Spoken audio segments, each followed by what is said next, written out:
Durante ya casi 4 años y medio ha sido recurrente el dicho de que Andrés Manuel López Obrador es un genio de la política.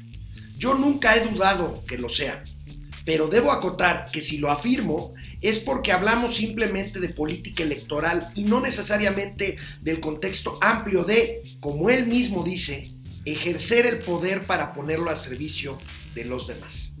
Porque siempre me ha quedado la sensación de que el presidente de la República ha dedicado sus mayores esfuerzos y talentos a hacer campaña y no precisamente a gobernar. Y es que leo analistas ciertamente cercanos y afectos al régimen que celebran ruidosamente que como una genialidad política histórica, el presidente logró hacer las maniobras para mantener bajo control su propia sucesión y acotar las febriles voluntades y aspiraciones de sus corcholatas.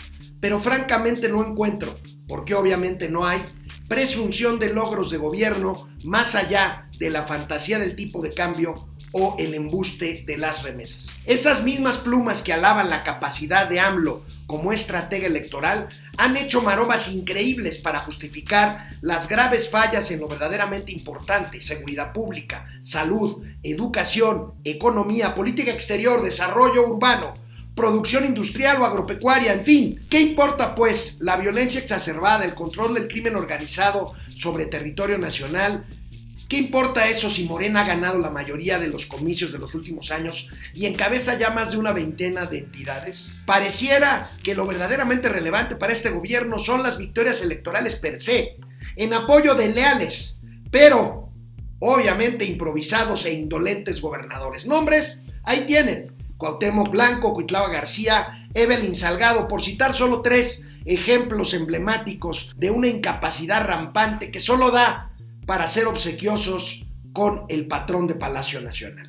Hay momentos en que pareciera que la prioridad, precisamente en Palacio, fuera simplemente impulsar a una delincuente electoral confesa para arrebatarle al PRI su último gran bastión territorial, y no tanto ocuparse de la seguridad ciudadana, sobre la que, eso sí, se platica diariamente a las 6 de la mañana. De recuperar, por otro lado, la salud de los niños con cáncer, señalados en la televisión oficial como golpistas solo por exigir sus medicinas. O de promover la inversión pública, ahuyentada por las decisiones y ocurrencias populistas que simplemente buscan votos. O de producir energías limpias, en vez de presumir una refinería en eternas pruebas previas a su improbable arranque. El eterno candidato opositor, talentoso y obcecado, no pudo o no quiso ser el presidente eficaz que muchos esperaban. Tras una primera mitad de su mandato marcada por la pandemia de COVID-19, criminalmente mal gestionada, el haber perdido la mayoría calificada y la mitad de la Ciudad de México en las elecciones intermedias de 2021, aunque ganaran una decena de gubernaturas, trazaron el destino de su sexenio. Campañas, campañas y después campañas. Quizá